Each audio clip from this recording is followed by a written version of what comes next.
Om Swastiastu teman-teman ya. Kembali lagi bersama channel Jelajah Lintas Gaib bersama Gus David dan Gita Bagus Kadidit Octaviano ya. Kali ini kami akan membahas 10 fakta tentang Bali yang jarang diketahui orang. Bali sebagai tujuan wisata dunia, tentu banyak hal yang bisa digali informasinya mengenai pulau kecil ini. Sebuah pulau cantik yang dikenal juga dengan Pulau Seribu Pura atau Pulau Dewata. Memiliki fakta unik atau informasi lainnya yang jarang diketahui dan menarik untuk diketahui. Bagi wisatawan, tentunya mereka lebih tertarik untuk menggali dan menemukan informasi menarik mengenai keberadaan objek wisata, budaya dan seni yang ada di Pulau Bali. Layanan wisata dan informasi tentang pariwisata lainnya, namun demikian banyak fakta unik yang jarang diekspos mengenai Pulau Bali. Ingin mengenal Bali lebih dekat? Mungkin Anda juga ingin mengetahui sejumlah fakta unik mengenai Bali yang jarang diketahui orang. Namun demikian informasinya bisa Anda dengan mudah bisa ditemukan di internet. Informasi ini kami kemas untuk melengkapi informasi seputar Bali yang mungkin dibutuhkan, sehingga lebih paham bagaimana di Bali itu sesungguhnya. 10 fakta tentang Bali yang jarang diketahui orang. Berikut ini kami rangkum sejumlah fakta di Pulau Dewata Bali yang memang jarang diketahui orang. Tentu ada beberapa hal menarik yang selama ini tidak pernah tahu atau malah tidak mau tahu. Hal ini membuat Pulau Dewata ini tambah unik dan memiliki ciri khas tersendiri di mata wisatawan. Berikut informasinya. 1. Bali tempo dulu banyak perempuan Bali telanjang dada. Perempuan Bali tempo dulu memang tampil telanjang dada dimanapun mereka berada, tidak takut adanya kejahatan. Karena penduduk pribumi saat tersebut terkenal lugu, polos dan natural. Tampilan telanjang dada tersebut untuk simbol keindahan serta kejujuran lahir dan batin, sehingga bertelanjang dada jadi orang akan tahu kejujuran seorang wanita.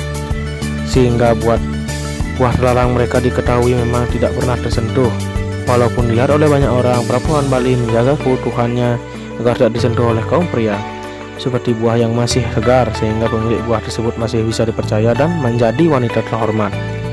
Ini adalah fakta yang ada, bahkan ada banyak foto dan video dokumentasi tersebut tersebar di internet. Nomor 2. Angka perceraian dan poligami rendah. Keutuhan sebuah rumah tangga tentu menjadi idaman setiap keluarga, termasuk juga di Bali. Setiap pasangan keluarga memiliki pertimbangan yang matang jika melakukan pernikahan, sehingga angka perceraian dan poligami di Bali terbilang cukup rendah. Dalam proses pernikahan harus melibatkan keluarga besar mempelai perempuan dan laki-laki, melibatkan aparat adat, kerabat dan lingkungan. Termasuk juga banyak waktu yang diperlukan untuk melalui proses tersebut. Prosesnya cukup rumit dan juga biaya yang tidak sedikit, sehingga mereka mempertimbangkan dengan matang sebelum mengambil keputusan untuk cerai. Dan perceraian adalah hal yang memalukan bagi mereka. Fakta ini mereka akan lebih selektif dan memilih menyelesaikan permasalahan keluarga dengan baik. Nomor 3. Penduduk asli Bali jarang terlibat kejahatan. Dibandingkan persentase yang sekitar 85% mayoritas penduduk asli Bali, maka fakta kejahatan yang ada di Bali lebih banyak dilakukan oleh orang-orang pendatang atau mereka yang tidak asli Bali. Penduduk Bali yang mayoritas Hindu memiliki kepercayaan adanya hukum karma pala dan percaya dengan adanya reinkarnasi, penjelmaan kembali. Mereka percaya setiap perbuatan atau karma baik akan mendapatkan imbalan yang baik juga.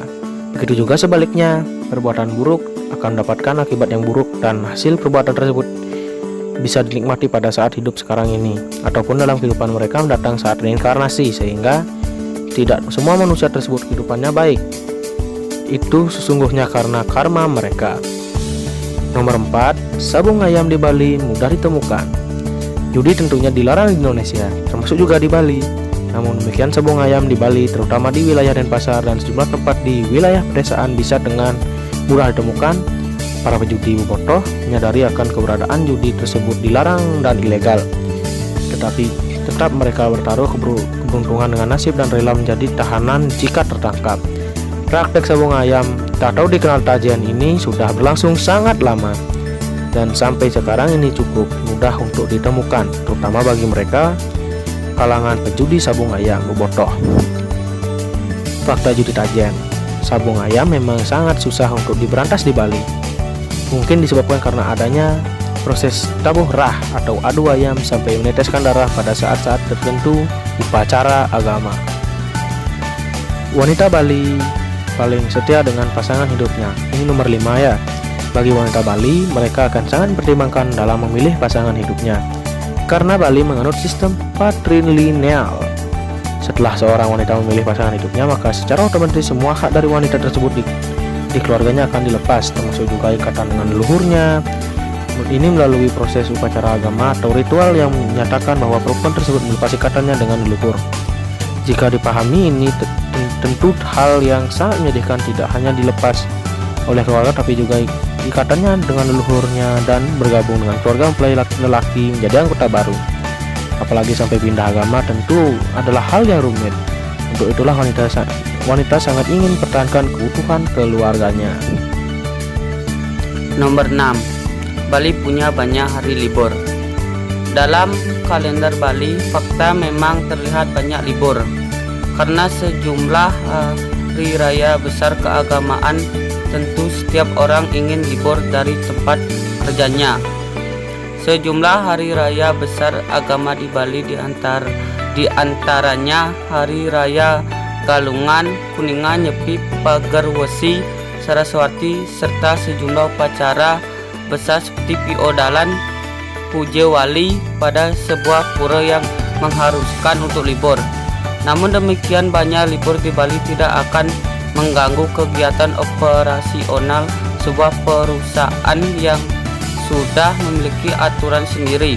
Setiap karyawan memiliki hak cuti tahunan dan hak libur hari raya sudah diatur undang-undang, sehingga mereka yang beragama Hindu bisa memanfaatkan hak cuti dan libur hari raya tersebut, dan hari libur tersebut dimanfaatkan lebih untuk kegiatan agama dibandingkan mengisi libur mereka untuk wisata. 7. Toleransi umat beragama terjaga dengan baik. Walaupun mayoritas penduduk Bali beragama Hindu, namun kenyataan beda agama berjalan dengan baik. Semuanya saling menghargai dan menghormati, sehingga kecil terjadi gesekan antara mereka yang beda agama. Bahkan saat-saat hari raya besar seperti Lebaran dan Natal, polisi adat pecalang dilibatkan untuk membantu kelancaran perayaan tersebut. Di Bali sendiri terjalin hubungan yang baik antara sesama, seperti adanya budaya ngejot, saling memberi saat ada hari raya besar. Sehingga agama yang ada di Puja Mandala Nusa Dua, wujud toleransi tersebut sudah lama terbukti. Adanya Pura Langgar di Bangli, yaitu sebuah pura yang terdapat juga muskola. 8. Pohon Kamboja, tanaman bunga favorit di Bali. Fakta: hampir setiap pekarangan rumah di Bali menghias pekarangannya dengan pohon Kamboja, termasuk juga hotel dan villa memanfaatkan pohon Kamboja tersebut sebagai tanaman hias, sehingga pohon Kamboja di Bali memiliki nilai ekonomis yang cukup tinggi, apalagi pohon yang sudah besar. Pohon Kamboja memiliki bermacam makna di luar Bali dan menakutkan. Namun di Bali, Kamboja memiliki bunga yang favorit indah. Warga asli Bali menjadikan bunga Kamboja tersebut sebagai identitas diri. Sebuah bunga yang memiliki nilai keindahan melebihi bunga-bunga lain. Gadis Bali akan terlihat lebih sempurna jika sebuah bunga Kamboja terselip di telinganya. 9. Sebutan arah mata angin di Bali. Sebutan Kaje, Kelod, Kangin, dan Kau adalah sebutan arah mata angin di Bali untuk utara, selatan, timur, dan barat. Salah satu contoh sebutan Kaje biasanya untuk arah mata angin utara seperti wilayah Denpasar dan sekitarnya. Akan berbeda pada tempat-tempat tertentu yang menyebut Kaje tersebut untuk arah barat, dan ada juga untuk sebutan arah timur.